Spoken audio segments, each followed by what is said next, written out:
तो दोस्तों हम यहाँ पर साइंस का टेस्ट लगाने वाले हैं, जो कि डेली यहाँ पर क्लासें आपको दी जा रही हैं साइंस रिलेटेड, है ना। और प्रयास करते हैं कि आपके एग्जाम में पूछे जाने वाले जो क्वेश्चन है वो आपको यहीं से देखने को मिल जाए। चलिए, आवाज आ रही है, क्लियर है?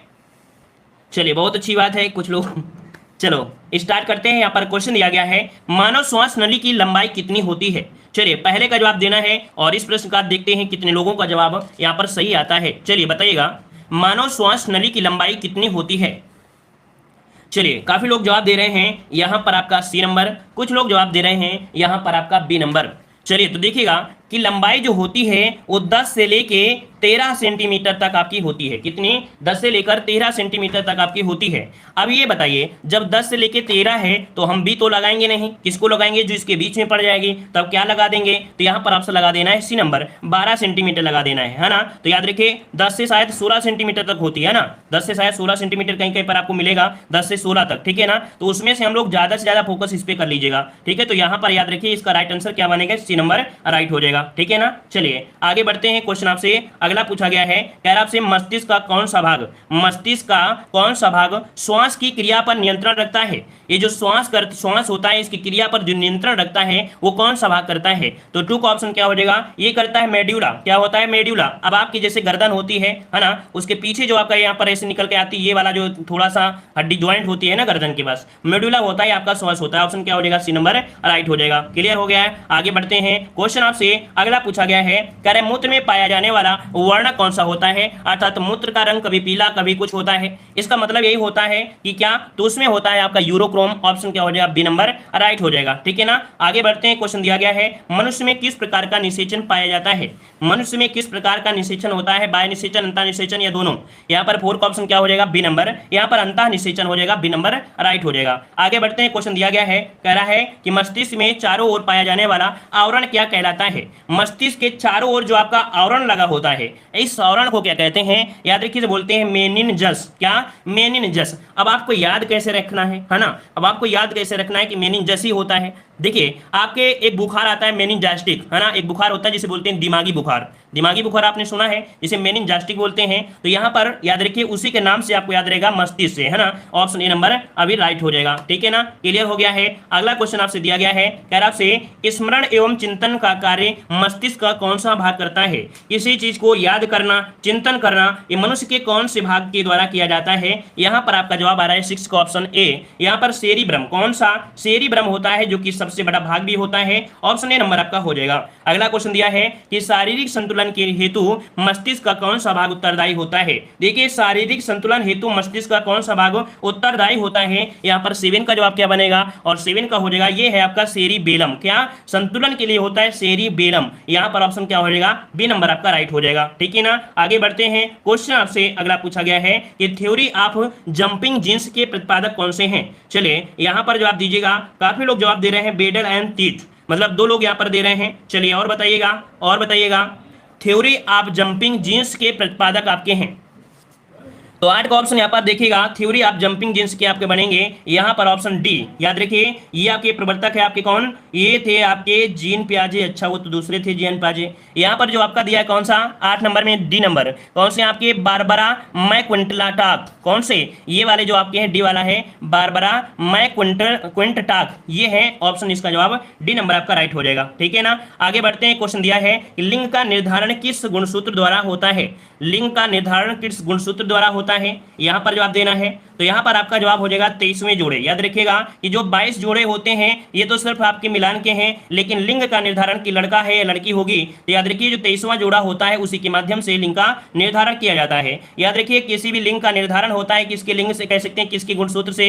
तो आपके पिता के गुणसूत्र से किसी का भी लिंग गुण मतलब कह सकते हैं, लिंग का निर्धारण कर सकते हैं कि लड़का होगी लड़का, मतलब वो जो होता है पिता के गुणसूत्र से ही होता है, ठीक है। आगे बढ़ते हैं। क्वेश्चन आपसे दिया गया है, कह रहे मानव त्वचा का रोग किस वर्णक के कारण होता है? मानव त्वचा का रोग किस वर्णक के कारण होता है? 10 नंबर में यहाँ पर आपको जवाब देना है। क्या जवाब इनमें से हो जाएगा? आपने पढ़ा है यहाँ पर मिलेनिन, तो आपको इतना तो याद ही होगा कि त्वचा से है, वर्णक दिया है, कलर दिया है, तो मिलेनिन आपका जवाब राइट हो जाएगा, ठीक है ना। अगला क्वेश्चन दिया है, त्वचा का मुख्य संघटक जो होता है क्या होता है? त्वचा का मुख्य संघटक जो होता है क्या होता है? यहाँ पर जवाब देना है। 11 का ऑप्शन क्या बन जाएगा? तो यहाँ पर ऑप्शन क्या हो जाएगा? यहाँ पर आपका हो जाएगा, देखो त्वचा का मुख्य संघटक जो होता है वो कोलेजन होता है। क्या होता है? कोलेजन। इसका जो राइट आंसर बनेगा 11 का वो डी नंबर आपका होगा। यहां पर रंग की बात नहीं किया है, क्या रंग की बात नहीं किया है, यहां पर किया है संगठन जो होता है किसका, तो आपका कोलेजन होता है ना। ये बताइएगा, कह रहा है कुष्ठ रोग के जीवाणु की खोज किसने की थी। कुष्ठ रोग के जीवाणु की जो खोज किया था वो किसने किया था, यहां पर जवाब देना है सही। इनमें से क्या हो जाएगा, कुष्ठ रोग के जीवाणु की खोज किसने की थी। चलिए 12 का ऑप्शन यहां पर आपका जवाब हो जाएगा ये आपके हेंसन। याद रखिएगा कि कुष्ठ रोग को हेंसन नाम ही दिया जाता है, ठीक है ना। क्या कुष्ठ रोग को हेंसन रोग के नाम से जानते हैं, क्योंकि इन्होंने खोज किया था, इन्होंने अपने नाम से इस रोग का नाम ही दे दिया था, ठीक है ना। तो इस प्रकार से ऑप्शन क्या बन जाएगा, यहाँ पर सी नंबर राइट हो जाएगा। आगे बढ़ते हैं, क्वेश्चन आपसे अगला पूछा गया है, प्रोटीन की इकाई क्या होती है। प्रोटीन की इकाई क्या होती है, यहाँ पर जवाब दीजिएगा। प्रोटीन की इकाई क्या है, वसीय अम्ल, ग्लिसरॉल, अमीनो अम्ल या ग्लूकोज। यहाँ पर जवाब से क्या हो जाएगा, तो देखो ये क्या होते हैं, अमीनो अम्ल के बहुलक होते हैं। क्या सभी प्रोटीन जो होते हैं अमीनो अम्ल के बहुलक होते हैं और अपने भौतिक आकार के द्वारा वर्गित किए जाते हैं। कुछ के आप कह सकते हैं 1 से लेकर 100 mm होते हैं, है ना। तो यहाँ पर जो आपका हो जाएगा सी नंबर राइट हो जाएगा। और आगे बढ़ते हैं, क्वेश्चन दिया गया है यार आपसे, एटीपी का निर्माण कहाँ होता है। यहाँ पर ऑप्शन क्या बनेगा, एटीपी। आपको पता है एटीपी का निर्माण होता है आपके माइटोकॉन्ड्रिया में, तो ऑप्शन डी हो जाएगा। और एटीपी जो होता है शरीर की ऊर्जा का स्रोत होता है। याद रखिए शरीर की ऊर्जा का स्रोत क्या होता है, एटीपी होता है। और ऊर्जा का पावर हाउस बोलते हैं माइटोकॉन्ड्रिया। तो इसका मतलब है कि आपको याद रहेगा हमेशा के लिए एटीपी का निर्माण कहाँ होता है, माइटोकॉन्ड्रिया में, ठीक है ना। आगे बढ़ते हैं, क्वेश्चन दिया गया है यार आपसे यहाँ पर, ऊर्जा का पिरामिड होता है। ऊर्जा का पिरामिड जो होता है कैसा होता है, उल्टा होता है, सीधा होता है, वृत्ताकार होता है या लंबवत होता है। तो जब भी कभी आपके एग्जाम में आता है तो याद रखिएगा ऊर्जा का पिरामिड क्या होता है, सीधा होता है। कैसे होता है, सीधा होता है। आपने अगर पर्यावरण पढ़ा हो, है ना, तो वहां पर इस प्रकार के आपको यहाँ पर दिए होंगे पिरामिड, है ना। तो सीधा जो पिरामिड होता है ऊर्जा का पिरामिड होता है। आगे बढ़ते हैं, क्वेश्चन दिया है अम्ल वर्षा। अम्ल वर्षा का कारण क्या है। तो देखिए 16 नंबर में अम्ल वर्षा किसे होती है। तो देखो हमने आपको बताया था कि नाइट्रोजन के ऑक्साइड तो होते हैं, साथ में सल्फर डाइऑक्साइड होते हैं। मतलब यहाँ पर सल्फर के साथ साथ कहाँ पर है, ये आपका यहाँ पर हो जाएगा NO2, अर्थात नाइट्रोजन के ऑक्साइड और सल्फर, है ना, ये दोनों मिल जाते हैं तो क्या निर्माण करते हैं, अम्ल वर्षा का निर्माण करते हैं। और आपका ताजमहल जो आप कह सकते हैं कि धुंधला पड़ रहा है ना। धुंधला पड़ने के कारण यही है कि SO2 की वजह से वो धुंधला पड़ रहा है आपके अम्लीय वर्षा के कारण, अम्ल के कारण, ठीक है। और आगे बढ़ते हैं, क्वेश्चन आपसे अगला दिया गया है जो कि काफी अच्छा क्वेश्चन दिया गया है। क्या आपसे यहाँ पर, हमारे शरीर के किस अंग में एंटीबॉडी बनते हैं।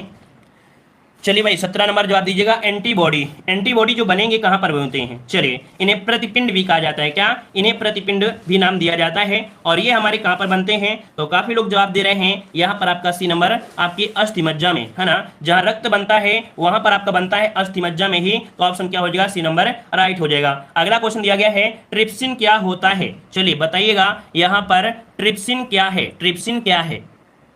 चलिए आपने पढ़ा है ट्रिप्सिन क्या होते हैं, एक प्रकार के एंजाइम होते हैं ना। ट्रिप्सिन एक एंजाइम है जो कि प्रोटीन को छोटे छोटे टुकड़ों में विभाजित कर देता है, जिससे वह खून में अवशोषित होने के लिए उपलब्ध हो जाता है ना। और यहाँ पर ऑप्शन क्या हो जाएगा, सी नंबर। आगे बढ़ते हैं, क्वेश्चन आपसे अगला पूछा गया है, मनुष्य के मूत्र का पीएच मान कितना होता है। चलिए 19 का ऑप्शन देना है और 19 का ऑप्शन यहाँ पर सही क्या हो जाएगा। चलिए काफी लोग जवाब दे रहे हैं 19 में ऑप्शन बी, ऑप्शन सी। देखिए काफी लोग यहाँ पर सी दे रहे हैं, कह रहे हैं 7 होता है। देखो 7 होता है वो उदासीन होता है, मतलब ना खट्टा होगा, ना कड़वा होगा, ना मीठा होगा, है ना। तो भैया 7 तो आपको देना ही देना नहीं है ना। याद रखिएगा मनुष्य के मूत्र का पीएच मान जो होता है शुद्धतम देखा जाए वो आपका होता है 4.8 से लेके 8.4 तक होता है। क्या 4.8 से लेके 8.4 होता है, ये शुद्ध होता है, ठीक है ना। अब क्या होता है कि ऑप्शन में इतना तो दिएगा नहीं होगा, कभी कभी मान लो कभी कभी आपको दे भी दिया तो आपको यही लगाना है 4.8 से लेके 8.4। लेकिन अब आपको याद कैसे करना है, याद रखना है जब क्या होता है जहां पर मुतते हैं लोग, है ना, सिंपल सी भाषा में आपको रटाने के लिए कह रहे हैं, है ना। क्या होता है वहां पर बदबू आती है, क्या बदबू आती है, तो सब लोग बोलते हैं छी। क्या बोलते हैं, छी। छी मतलब हो गया क्षय, क्या हो गया, क्षय। तो याद रखिएगा हमें रटाने के लिए कोई भी प्रयास करना पड़ेगा, हम आपको प्रयास करेंगे तो अब याद रहेगा जीवन भर कि मनुष्य का जो मूत्र का पीएच मान होता है तो यहाँ पर क्या हो जाएगा, 6 हो जाएगा, ठीक है ना। अब यहाँ पर इसको कैसे याद करोगे, ये कैसे याद रहेगा। देखो जब किसी को लगती है ना, मनुष्य को जब मूत्र लगती है तो क्या होता है, उसका दिमाग कार्य नहीं करता है और फिर क्या होता है, इधर उधर भटकता है, इधर उधर भटकता है। देखो 4.8 है फिर 8.4 है, इधर उधर भटक रहा है ना। तो आप दोनों चीज याद रहेंगे, जीवन में आप नहीं भूलोगे, ठीक है। चलिए आगे बढ़ते हैं, क्वेश्चन दिया गया है, क्रोमोसोम शब्द सर्वप्रथम किसने दिया था। चलिए बताइएगा कि क्रोमोसोम शब्द सर्वप्रथम किसने दिया था। 20 का जवाब देना है। यहां पर जवाब हो रहा है है 20 नंबर में, ऑप्शन दे रहे हैं डी नंबर, ये थे आपके वाल्डेयर। कौन थे भाई? वाल्डेयर। ऑप्शन क्या हो जाएगा? डी नंबर आपका राइट हो जाएगा। अगला क्वेश्चन आपसे दिया गया है कि जब बर्फ पानी में तैरती है तो उसके आयतन का कितना हिस्सा पानी के ऊपर रहता है। मान लीजिए कोई आपका डिब्बा है और आप इसमें बर्फ डाल देते हैं, तो ये बताइएगा कि जो पानी का हिस्सा मतलब बर्फ का जो हिस्सा होता है ऊपर कितना रहेगा? 1/10। मतलब आपका यहाँ पर 21 का ऑप्शन क्या बनेगा? ए नंबर 1/10 हिस्सा ऊपर रहेगा और जो 9 हिस्सा रहेगा वो नीचे रहेगा। ठीक है ना। आगे बढ़ते हैं। क्वेश्चन आपसे दिया गया है, देखो काफी लोग गलती कर दिए थे। याद रखिए 1/10 होता है। मान लो अगर उसमें आप 9 जोड़ देंगे तो ऑटोमेटिक एक हो जाएगा। ठीक है। अगला क्वेश्चन दिया गया है कि आपसे यहाँ अपमार्जक, देखो दिया गया है कि आपसे यहाँ पर अपमार्जक मिलाने पर पानी के पृष्ठ तनाव पर क्या प्रभाव पड़ता है। सबसे पहली बात, अपमार्जक होता क्या है? जैसे क्या होते हैं, डिटर्जेंट होते हैं, ये हम निरमा वगैरह होते हैं, है ना, उन्हीं को हम लोग अपमार्जक बोल देते हैं। तो आप लोग ये बताइए, जब पानी में आप निरमा मिला देते हो तो उसका जो पृष्ठ तनाव होता है वो घट जाता है या बढ़ जाता है या समान रहता है? तो याद रखिएगा कि एक उदाहरण के तौर से बोलें कि यहाँ पर क्या है, एक पानी का तालाब है, मतलब कह सकते एक गड्ढा है, और इसमें क्या है, बहुत मच्छर बैठे हैं। क्या? बहुत ज्यादा मच्छर बैठे हैं। और मच्छर क्यों बैठे रहते हैं? ताकि क्योंकि पृष्ठ तनाव बना रहता है। लेकिन जब उसमें कुछ डाल देते हो, या मान लीजिए कि आपने निरमा डाल दिया, तो देखो पानी में जो काई होती है वो दूर दूर भाग जाती है। मतलब क्या होता है, पृष्ठ तनाव उसका होता है घट जाता है। तो यहाँ पर ऑप्शन क्या हो जाएगा? ए नंबर राइट हो जाएगा। क्या हो जाता है? घट जाता है। क्लियर है? क्लियर है। चलिए आगे बढ़ते हैं। क्वेश्चन दिया गया है, कह रहे हैं ऊष्मा का सर्वोत्तम चालक कौन सा होता है? 23 नंबर में ऊष्मा का सर्वोत्तम चालक जो होता है कौन सा होता है? तो 23 का ऑप्शन क्या बनेगा? यहाँ पर देखो दिया गया है 23 वाले में, और आप लोगों को जवाब इसका कमेंट बॉक्स में कमेंट करना है। हमेशा से हमने आपको पढ़ाया है 23 का ऑप्शन में से जो आपका बन जाएगा वो सही इनमें से कौन सा हो जाएगा। ठीक है, इसका जवाब आपको देना है। इतना तो आप लोग जानते हैं, इतने दिन पढ़ते हो गया है। अगला क्वेश्चन दिया है, जाड़े के दिनों में पेंडुलम घड़ी हो जाती है। जाड़े के दिनों में पेंडुलम घड़ी हो जाती है, ये भैया तेज हो जाएगी या धीमी हो जाती है? तो ये बहुत उल्टा अपवाद है। ये याद रखिए, पेंडुलम घड़ी बहुत फास्ट हो जाती है जाड़ों के दिनों में। आदमी स्वस्थ हो जाता है, सुस्त हो जाता है, लेकिन घड़ी क्या हो जाती है? तेज हो जाती है। आगे बढ़ते हैं। अगला क्वेश्चन दिया गया है, क्या आपसे यहाँ पर आपसे दिया गया है, कैमरे की दीवार पर कौन सा लेंस होता है? कैमरे की दीवार पर, कैमरे की दीवार पर दिया, कैमरे की दीवार पर। अच्छा, मतलब ये कह रहे हैं कैमरे पर जो लेंस होता है वो कौन सा होता है? कैमरे पर जो लेंस होता है वो कौन होता है, ये पूछा गया है। चलिए यहाँ पर 25 नंबर में यहाँ पर आपका होता है उभयोत्तल। क्या बोलते हैं इसे? उभयोत्तल बोलते हैं। तो यहाँ पर आपका जवाब क्या हो जाएगा? यहाँ पर आपका डी नंबर राइट हो जाएगा। कौन सा? ऑप्शन डी आपका उभयोत्तल हो जाएगा। आगे बढ़ते हैं। क्वेश्चन दिया गया है कि नेत्र तंतु किस सिद्धांत पर कार्य करता है? नेत्र तंतु किस सिद्धांत पर कार्य करता है 26 नंबर में? तो ऑप्शन बनेगा ये पूर्ण आंतरिक परावर्तन पर कार्य करता है। जो नेत्र तंतु होता है वो पूर्ण आंतरिक परावर्तन पर कार्य करता है। ऑप्शन डी नंबर आपका राइट हो जाएगा। और अगला क्वेश्चन दिया है कि प्रकाश की गति सर्वाधिक होती है। प्रकाश की जो गति होती है वो किसमें होती है? लोहे में, पानी में, द्रव में या निर्वात में? तो 27 का ऑप्शन क्या बनेगा? चलिए 27 का ऑप्शन यहाँ पर आ रहे हैं। काफी लोग जवाब दे रहे हैं D number, D number, D number. कुछ लोग जवाब यहाँ पर ए नंबर भी दिए हैं। तो चलिए बताइए कि कोई प्रकाश है भैया, उसके सामने लोहा रख दोगे तो थोड़ा सा रुकावट आएगी कि नहीं आएगी? पानी में भी कह सकते हैं कि स्वच्छ पानी में 60 फीट तक गहराई में ये किरणें आपकी जा सकती हैं, है ना। और द्रव तो आपका कोई बात नहीं है। तो यहाँ पर निर्वात में याद रखिए प्रकाश की जो गति सर्वाधिक होगी वो आपकी निर्वात में। ठीक है, आगे बढ़ते हैं। क्वेश्चन दिया गया है कि लेंस एवं प्रिज्म के निर्माण में कौन सी कांच प्रयुक्त होता है? ये बताइए, कोई लेंस है, क्या है, कोई लेंस है या प्रिज्म है, इसके निर्माण में जो कांच का प्रयोग किया जाएगा वो कौन सा किया जाएगा? तो यहाँ पर ऑप्शन क्या हो जाएगा? चलिए लेंस के ऑप्शन आ रहा है यहाँ पर 28 में सी दे रहे हैं पायरेक्स होता है। चलिए आप लोगों ने यहाँ पर रख सकते हैं, यहाँ पर कह सकते हैं कि आप लोग गलत जवाब दे रहे हैं, कुछ लोग यहाँ पर सभी कह रहे हैं। चलो हम आपको ट्रिक बताते हैं। यहाँ पर लेंस होते हैं, लेंस, है ना। लेंस से हम लोग बनाते क्या है, क्या बनाते हैं? कैमरा होता है। लेंस किस में होगा? यहाँ पर आपके कैमरा में होगा। देखो भागना मत, हम जब बताएं तो कोई बहुत अच्छी चीज बताएंगे। लेंस में होता है कैमरा। क्या होता है? कैमरा। और कैमरा से बनाते हैं फिल्म। क्या बनाते हैं? फिल्म बनाते हैं। और फिल्म बनाते हैं तो फ्लिंट कांच मिल गया। बस ऑप्शन क्या हो जाएगा? B number. याद रखिएगा कि लेंस और प्रिज्म के निर्माण में जो बनता है वो फिल्म, फिल्म मतलब आपका फ्लिंट। तो ऑप्शन क्या हो जाएगा? B number. याद रहेगा। क्लियर हो गया है। विद्युत ऊर्जा का मात्रक होता है, विद्युत ऊर्जा का जो मात्रक होता है क्या होता है? तो 30 का ऑप्शन क्या बनेगा? 30 का ऑप्शन यहाँ पर आपका राइट हो जाएगा सी। ये होती है किलोवाट घंटा। क्या होती है? किलोवाट घंटा होती है। ठीक है, अगला क्वेश्चन दिया गया है, बल्ब का फिलामेंट टंगस्टन का ही क्यों होता है? बताइएगा कि जो बल्ब का फिलामेंट होता है ये टंगस्टन का ही क्यों बनाया जाता है? इसका भी कोई रीजन होगा, है ना। तो 31 का ऑप्शन क्या बनेगा? यहाँ पर ऑप्शन बन जाएगा सी। इसका जो द्रव्यंक होता है वो आपका उच्च होता है ना। इसका ऑप्शन जो बनेगा सी नंबर राइट हो जाएगा। ठीक है, और आगे बढ़ते हैं। क्वेश्चन दिया गया है कि विद्युत बल्ब का धारा के किस सिद्धांत पर कार्य करता है।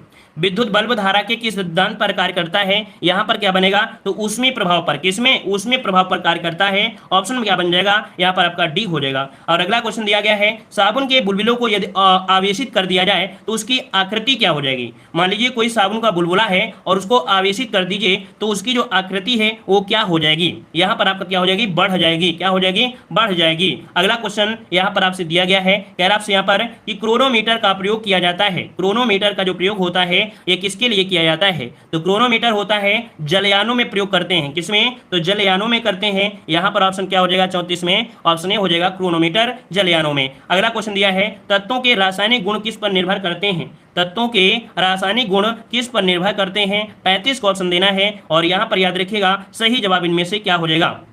चलिए यहां पर जवाब देना है, सभी लोग जवाब देना है स्पीड के लिए। चलिए बहुत अच्छी बात है। चलिए यहां पर देखो, कह रहे हैं तत्वों के रासायनिक गुण होते हैं वो किस पर निर्भर होते हैं। यहां पर ऑप्शन आ रहा है, देखो द्रव्यमान तो नहीं होता, परमाणु संख्या। यहां पर ऑप्शन क्या हो जाएगा, सी नंबर आपका राइट हो जाएगा, परमाणु संख्या। ठीक है ना, मतलब जिन्हें हम लोग परमाणु क्रमांक बोल देते हैं। अगला क्वेश्चन आपसे दिया गया है, कह रहा आपसे यहां पर, चलिए यहां पर आपसे कह रहा है कौन सा, कुहासा वस्तुतः एक घोल होता है। कह रहा है कुहासा, ये बताइए कुहासा क्या होता है। कुहासा मतलब कोहरा तो जानते हैं, कोहरा तो जानते हैं। ये क्या होता है, तो इसमें क्या होता है, गैस में द्रव का, क्या, गैस में द्रव का। तो यहाँ पर जो आपका 36 का ऑप्शन बनेगा उसी हो जाएगा, कुहासा एक घोल होता है गैस में द्रव का। तो ऑप्शन क्या हो जाएगा, सी नंबर आपका राइट हो जाएगा। अगला दिया है, निलंबित कणों का आकार होता है। यहाँ पर दिया है निलंबित कणों का आकार। ठीक है, सस्पेंड पार्टिकल्स का जो आकार होता है ये कितना होता है, तो 10⁻⁵ सेंटीमीटर होता है। 10⁻⁵ सेंटीमीटर होता है। और अगला दिया गया है कि कोलाइडी कणों का आकार क्या होता है। तो देखो ऊपर वाले को ना पढ़िएगा कोई दिक्कत नहीं है,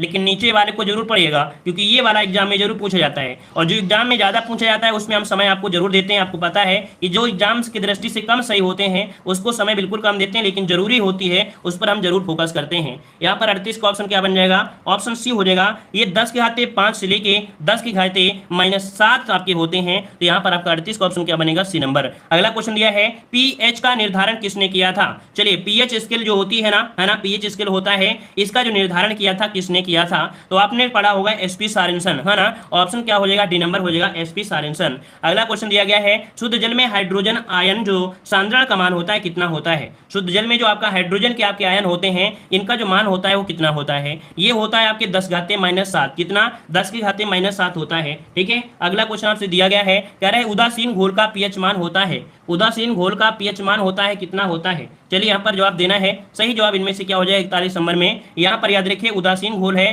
तो आपका 7 होता है ना। हमने बताया तो कोई भी चीज आपको उदासीन होती है इसका मतलब क्या होता है, 7 होता है। और अगला दिया है अम्लीय घोल का पीएच मान कितना होता है। चलिए तो चलिए यहाँ पर देखो तीनों चीज मिल गए हैं तो आपको बता ही देते हैं। ये आपकी स्केल है, क्या है आपकी, ये स्केल है। ये कहाँ से जा रहे हैं, तो हम लोग जा रहे हैं 1 से लेके आपके 14 तक। कहाँ तक, 14 तक। ये स्केल है जो कि एसपी सोरेनसन ने इसका निर्माण किया है ना। बीच में यहाँ पर एक ब्रेक लगा देते हैं जो 7 है। ये कैसा है, ये उदासीन है। क्या है, उदासीन, जिसका पीएच मान क्या होता है, 7 होता है, वो उदासीन होता है। मिट्टी का पीएच मान 7 होता है ना। मिट्टी का पीएच मान 7 होता है। पानी का भी हो जाएगा, जो शुद्ध पानी होता है उसके साथ होते हैं, है ना। और अगर 7 के नीचे आते हैं तो ये चीज खट्टा हो जाता है ना। खट्टा की बात करते हैं, जैसे नींबुआ है तो नींबू क्या होता है, खट्टा होता है, जिसका पॉइंट होता है 2.4 होता है ना, 2-4 नींबुआ। तो कुल मिला के यहाँ पर जो 7 के नीचे होते हैं खट्टे होते हैं, और जो 7 के ऊपर होते हैं वो क्या होते हैं, क्षारीय होते हैं। ठीक है ना, तो ये पॉइंट आपको क्लियर हो गया। चलिए क्लियर हो गया ना। यहाँ पर क्वेश्चन दिया गया है कि ध्वनि की माप की इकाई को क्या कहते हैं। ध्वनि की माप की इकाई को क्या कहते हैं, यहाँ पर जवाब देना है। सही जवाब इनमें से क्या हो जाएगा, तो चलिए यहाँ पर जवाब आ रहा है ऑप्शन, यहाँ पर आपका ए नंबर, डेसिबल होता है। बिल्कुल सबको पता है डेसिबल होता है। ठीक है ना। और अगला क्वेश्चन आपसे दिया गया है, कह रहा है कि लैक्टोज क्या है। तो चलिए बताइएगा, 2 का ऑप्शन देना है। लैक्टोज क्या होता है, हमने आपको बताया था कि जब भी कभी लैक्ट शब्द लग जाए वो हमेशा होता है दुग्ध, है ना। तो ऑप्शन क्या हो जाएगा, बी नंबर, दूध शर्करा हो जाएगा। अगला क्वेश्चन आपसे यहाँ पर पूछा गया है, कह रहा है आपसे यहाँ पर कि डोलोमाइट किस प्रकार की चट्टानें हैं। तो चलिए बताइएगा, डोलोमाइट, जो डोलोमाइट आपका है किस प्रकार की चट्टानें हैं। डोलोमाइट किस प्रकार की चट्टानें हैं। तो चलिए 3 का ऑप्शन यहाँ पर आपका क्या हो जाएगा, अवसादी, रूपांतरित, आग्नेय या इनमें से सभी। तो चलिए काफी लोग यहाँ पर जवाब दे रहे हैं, यहाँ पर आपका ए नंबर, काफी लोग जवाब दे रहे हैं यहाँ पर आपका डी नंबर। तो देखो डी नंबर तो हो नहीं सकता एक साथ, तो आपकी हर चीज नहीं हो सकती है ना, एक साथ आपकी हर चीजें नहीं हो सकती हैं। तो यहाँ पर जो आपका बनेगा वो क्या बनेगा, तो चलिए जवाब देना है। यहाँ पर काफी लोग अब जवाब देने लगे हैं ए नंबर, काफी लोग जवाब दे रहे हैं यहाँ पर आपका बी नंबर। चलिए तो यहाँ पर याद रखिएगा कि आपका जवाब जो बनेगा वो सही क्या हो जाएगा, यहाँ पर डोलोमाइट जो आपका हो जाएगा एक औषधि होते हैं, क्या होते हैं, औषधि होते हैं। यहाँ पर जो ऑप्शन बनेगा वो आपका ए नंबर राइट हो जाएगा, ठीक है ना। और आगे बढ़ते हैं, क्वेश्चन दिया गया है कि आपको दिया है पिक्नोमीटर नामक उपकरण का प्रयोग किसे मापने के लिए किया जाता है। देखो यहाँ पर दिया गया है पिक्नोमीटर, और इसे मापते क्या है, तो इसे से मापा जाता है घनत्व, तो क्या डेंसिटी, तो ऑप्शन क्या हो जाएगा सी नंबर राइट हो जाएगा। अगला क्वेश्चन दिया गया है कि ऑप्टिकल फाइबर किस सिद्धांत पर कार्य करते हैं।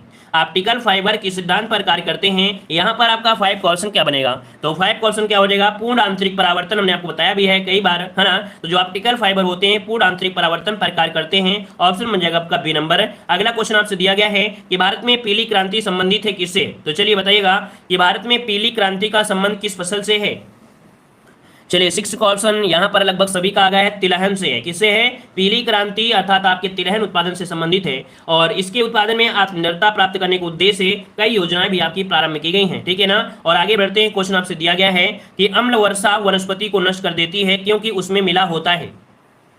तो चलिए आप सभी लोग जानते हैं अम्ल वर्षा के बारे में, हमने आपको बताया भी था कि आपके वायुमंडल में नाइट्रोजन तो होती है और यहाँ के कारखानों वगैरह से सल्फर भी आपके निकल कर आ जाती है, और दोनों जब आपकी मिल जाती हैं तब निर्माण किसे करते हैं, यहाँ पर आपका सल्फ्यूरिक अम्ल का जवाब राइट हो जाएगा, ठीक है ना। और आगे बढ़ते हैं, क्वेश्चन आपसे अगले पूछा गया है आयोडीन युक्त नमक किसके लिए लाभकारी होता है।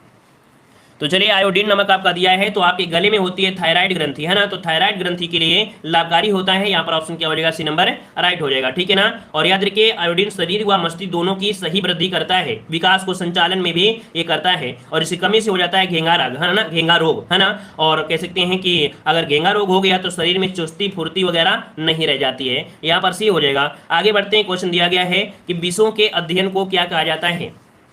तो जो विष होता है, विष के अध्ययन को क्या कहते हैं, तो विष में होता है क्या, तो यहाँ पर टॉक्सिन होता है, क्या टॉक्सी, तो आपको याद हो जाएगा टॉक्सिकोलॉजी, क्या हो जाएगा, ए नंबर हो जाएगा, क्योंकि आपको याद है कि टॉक्सिन जो टॉक्सी होता है एक जहर होता है, तो टॉक्सी से आपको याद आ जाएगा। अगला क्वेश्चन दिया है पक्षियों के अध्ययन को, पक्षियों के अध्ययन को क्या कहते हैं। तो चलिए 10 का ऑप्शन आ रहा है पक्षी विज्ञान, देखो यहाँ पर आपका जवाब हो जाएगा ऑप्शन राइट। चलिए 10 का ऑप्शन आ रहा है यहाँ पर बी नंबर, ये होते हैं ऑर्निथोलॉजी हो जाएगा, क्या ऑर्निथोलॉजी, यह लोग अपनी भाषा में बोल देते हैं पक्षी विज्ञान, डायरेक्ट बोल देते हैं, ठीक है ना, जिसे हम लोग इंग्लिश में ये नाम दिया जाता है, ठीक है ना, क्लियर हो जाएगा। और आगे बढ़ते हैं, क्वेश्चन आपसे अगला दिया गया है, कह रहे हमारे सौरमंडल का सबसे चमकीला ग्रह कौन सा है, तो ये आपने तो पढ़ा ही पढ़ा है, ऑलरेडी पढ़ा है, यहाँ पर आपका शुक्र ग्रह है, शुक्र ग्रह चमकीला भी है, पृथ्वी के पास भी है, पृथ्वी का बहन भी कही जाती है, इसमें आपका कार्बन की मात्रा बहुत ज्यादा है, जिस वजह से इसमें प्रेशर कुकर की स्थिति उत्पन्न होती है, सल्फ्यूरिक अम्ल की प्राप्ति भी यहाँ पर शुक्र ग्रह में ही पाई गई है। ढेर सारे क्वेश्चन यहाँ पर होते हैं, और यहाँ पर जो सूर्य का उदय होता है वो उल्टा होता है, जैसे अपने यहाँ पर पृथ्वी में पूरब में होता है लेकिन इसमें उल्टा होता है, ठीक है ना, तो याद रखिए यहाँ पर ऑप्शन सी हो जाएगा। अगला क्वेश्चन आपसे दिया गया है, अगर आपसे बहुलमापी का प्रयोग किसको मापने के लिए किया जाता है। तो चलिए 12 का ऑप्शन यहाँ पर क्या हो जाएगा, यहाँ पर देखो बहुल से आपको याद आ गया है धारा, वोल्टता, प्रतिरोध अर्थात ये सभी हो जाएगा, ठीक है, बहुल मापी ऑप्शन क्या हो जाएगा, यहाँ पर आपका डी नंबर राइट हो जाएगा। आगे बढ़ते हैं, क्वेश्चन आपसे दिया गया है कि किस प्रकाश घटना के कारण हीरे जगमगाते हैं और आकर्षक होते हैं। तो भाई प्रकाश के कारण कौन सा आपका हीरा, देखो हीरे होते हैं हमेशा देखते हैं कि जगमगाते रहते हैं, लगता है बिल्कुल चमक रहे हैं, है ना, आकर्षित भी होते हैं, ऐसा क्यों होता है। यहाँ पर जवाब क्या हो जाएगा, तो देखो इसमें प्रकाश का पूर्ण आंतरिक परावर्तन होता है ना, आपस में टकरा कर यहाँ पर कह सकते हैं उनकी आकृति और डिजाइन ही ऐसी होती है, तो ऑप्शन क्या हो जाएगा, यहाँ पर बी नंबर हो जाएगा, प्रकाश का बहुलित आंतरिक परावर्तन, ऑप्शन हो जाएगा सी नंबर। आगे बढ़ते हैं, क्वेश्चन आपसे अगला दिया गया है कि ऊंचाई के मापने के रूप में किस उपकरण का प्रयोग किया जाता है। चलिए बताइएगा ऊंचाई मापने के लिए यहाँ पर क्या हो जाएगा, 14 नंबर में ऑप्शन बनेगा ए नंबर, आपके अल्टीमीटर का, किसका प्रयोग करते हैं, तो अल्टीमीटर का प्रयोग किया जाता है, ठीक है, ऑप्शन क्या हो जाएगा, ए नंबर राइट हो जाएगा। जैसे कोई जहाज वगैरह उड़ रहा है ना, तो ऐसी चीजों को मापने के लिए अल्टीमीटर होता है। और अगला क्वेश्चन आपसे दिया है कि वायुमंडलीय दाब को मापने के लिए किस उपकरण का प्रयोग करते हैं। चलिए वायुमंडलीय दाब को मापने के लिए यहाँ पर आपका जवाब क्या हो जाएगा, चलिए 15 का ऑप्शन आ रहा है, यहाँ पर आपका बी नंबर आपकी बैरोमीटर, है ना, क्या हो जाएगा, बैरोमीटर होता है। वहीं पर आर्द्रता मापना हो तो आप हाइग्रोमीटर का प्रयोग करेंगे, है ना, और आपका अगर उच्च ताप मापना है तो आपका पायरोमीटर का प्रयोग करेंगे। अगला क्वेश्चन आपसे दिया गया है कि वर्षा के माप के लिए किस उपकरण का प्रयोग करते हैं। अगर आपको वर्षा की माप करना है कि कितनी बारिश हुई है ना, इसका पता लगाना है, तो आपको देखो रैन मतलब वर्षा, तो आपका हो जाएगा रैन गेज, क्या रैन मतलब वर्षा होता है, तो उसी के नाम से याद हो जाएगा, रैन गेज हो जाएगा। अगला क्वेश्चन ऑप्शन दिया गया है कि भूकंप मापी यंत्र क्या कहते हैं। भूकंप मापी यंत्र जो बोला जाता है उसे किसे कहा जाता है? यहाँ पर आपका जवाब 17 नंबर में काफी लोगों ने दिया है ए नंबर, तो बिल्कुल जवाब सही है। सिस्मोग्राफ होता है, ये होता है भूकंप का अध्ययन करने के लिए, मापने के लिए होता है रिक्टर पैमाना। तो यहाँ पर जो आपका हो जाएगा ए नंबर ही राइट हो जाएगा। अगला क्वेश्चन आपसे दिया गया है कि विद्युत धारा की प्रबलता की माप किस यंत्र से किया जाता है? चलिए सही जवाब क्या हो जाएगा? तो यहाँ पर विद्युत धारा की एसआई होती है एम्पियर, क्या होती है? एम्पियर होती है, जो कि उसकी इकाई होती है। और इसको जो मापते हैं उसको क्या बोलते हैं? एमीटर कहते हैं। मतलब 18 का ऑप्शन क्या बन जाएगा? यहाँ पर आपका हो जाएगा आपका बी नंबर, अमीटर कहते हैं। क्या बोलते हैं? इसे मापने को एमीटर या अमीटर कहते हैं, ठीक है ना। ऑप्शन क्या बनेगा? यहाँ पर आपका बन जाएगा बी नंबर आपका राइट हो जाएगा। आगे बढ़ते हैं, क्वेश्चन दिया गया है ताप नियंत्रित करने में किस यंत्र का उपयोग करते हैं? चलिए बताइएगा, अगर आपको ताप को नियंत्रित करना है, मान लीजिए अपने कमरे का ताप को नियंत्रित करना है, या मान लीजिए आप देखते हैं कि जैसे फ्रिज होता है ना, तो यहाँ पर क्या लगा देते हैं? यहाँ पर ऑप्शन हो जाएगा ए नंबर, थर्मोस्टेट का प्रयोग करते हैं। किसका? थर्मोस्टेट का प्रयोग करते हैं। तो ऑप्शन क्या हो जाएगा? ए नंबर राइट हो जाएगा, ठीक है। चलिए वीडियो को लाइक शेयर भी जरूर करते रहिएगा, ठीक है। जितने लोग जुड़ गए हैं नए हैं तो वीडियो को लाइक शेयर जरूर करिएगा। अगला क्वेश्चन यहाँ पर दिया गया है कि गाड़ी द्वारा तय की गई दूरी अभिलिखित करने के लिए किस उपकरण का प्रयोग किया जाता है? तो चलिए 20 नंबर में जवाब दीजिएगा, गाड़ी द्वारा तय की गई दूरी, है ना। मतलब यहाँ पर जो आपका होता है लगा देते हैं ओडोमीटर। क्या लगा दिया जाता है? तो ओडोमीटर का प्रयोग कर देते हैं, यहाँ तक लगा देते हैं, तो कितनी दूरी तय किया है। ऑप्शन यहाँ पर हो जाएगा क्या? बी नंबर आपका हो जाएगा। आगे बढ़ते हैं, क्वेश्चन दिया गया है कि पानी में ध्वनि की माप के लिए किस यंत्र का प्रयोग किया जाता है? चलिए बताइए, पानी में ध्वनि मापने का जो होता है उसे क्या बोलते हैं? हाइग्रोमीटर बोलते हैं या हाइड्रोफोन कहेंगे? तो भाई हाँ, पानी है और हाइड्रो है और आपका फोन हो जाएगा, तो ऑप्शन क्या हो जाएगा? बी नंबर, हाइड्रोफोन होता है। तो आपके केस का ऑप्शन क्या बन जाएगा? बी नंबर आपका राइट हो जाएगा। नेक्स्ट क्वेश्चन दिया है कि दूध की शुद्धता मापने वाले यंत्र को क्या कहते हैं? दूध की शुद्धता मापने वाले यंत्र को क्या कहते हैं? तो यहाँ पर ऑप्शन क्या बनेगा? ऑप्शन आपका यहाँ पर बनेगा लैक्टोमीटर। तो ऑप्शन क्या हो जाएगा? बी नंबर राइट हो जाएगा। अगला क्वेश्चन दिया गया है हृदय गति की जांच करने वाले यंत्र को क्या कहते हैं? अगर आपको हृदय गति जांच करना है तो आप किस यंत्र को लेंगे और किसके माध्यम से आप लोग जांच करेंगे? तो यहाँ पर जवाब क्या बना है? तो यहाँ पर चलिए जवाब देना है। यहाँ पर हृदय मतलब होता है कार्डियोलॉजी। क्या हृदय होता है? कार्डियोलॉजी, अर्थात माप किया गया तो ग्राफ जोड़ दीजिएगा, तो ऑप्शन बी हो जाएगा, कार्डियोग्राफ हो जाएगा, बी नंबर। आगे बढ़ते हैं, क्वेश्चन दिया गया है कि घूमती हुई वस्तु की गति मापने में किस यंत्र का प्रयोग करते हैं? मान लीजिए कोई मीटर है या कोई गाड़ी जा रही है, उसके पहिए की माप करना है कि कितना घूम रहा है ना। तो यहाँ पर याद रखिए कोई घूमती हुई वस्तु है, उसकी गति मापना है, तो आप किस यंत्र का प्रयोग करते हैं? कौन? इसका ए नंबर होगा। जिसका जवाब ए आया है उसी का जवाब यहाँ पर सही है, ठीक है ना। ए नंबर ही इसका राइट हो जाएगा। और जो लोगों ने सी दिया है वो आपका गलत है, तो आपका जवाब ए नंबर आपका राइट बनेगा, ठीक है। इतने तो नहीं है, यहाँ पर ए नंबर बनेगा, ठीक है ना। चलिए आगे बढ़ते हैं, क्वेश्चन दिया है पीतल किसका मिश्रण होता है? ये बताइए, पीतल जो होता है, पीतल में क्या मिलाते हैं, क्या मिश्रण होता है? तो देखो यहाँ पर लोहा तो मिलाएंगे नहीं, है ना, लोहा तो मिलाएंगे नहीं। यहाँ पर तांबा और जस्ता को मिला देते हैं, तब बनता है क्या? यहाँ पर पीतल का निर्माण होता है। ऑप्शन क्या हो जाएगा? सी नंबर राइट हो जाएगा, ठीक है ना। और आगे बढ़ते हैं, क्वेश्चन दिया गया है क्वांटम सिद्धांत का प्रतिपादन किसने किया था? क्वांटम सिद्धांत का प्रतिपादन जो किया वो किसने किया था? यहाँ पर ऑप्शन क्या बनेगा? तो क्वांटम सिद्धांत यहाँ पर मैक्स प्लांक, यहाँ पर ऑप्शन क्या बनेगा? डी नंबर आपका हो जाएगा, मैक्स प्लांक ने किया था। आगे बढ़ते हैं, क्वेश्चन दिया है सल्फर का अणुसूत्र कितना होता है? सल्फर का अणुसूत्र पूछा गया है, सल्फर का अणुसूत्र कितना हो जाएगा? तो चलिए यहाँ पर जवाब देना है, सभी को जवाब देना है। सही जवाब इनमें से क्या हो जाएगा? सल्फर का अणुसूत्र कितना होता है?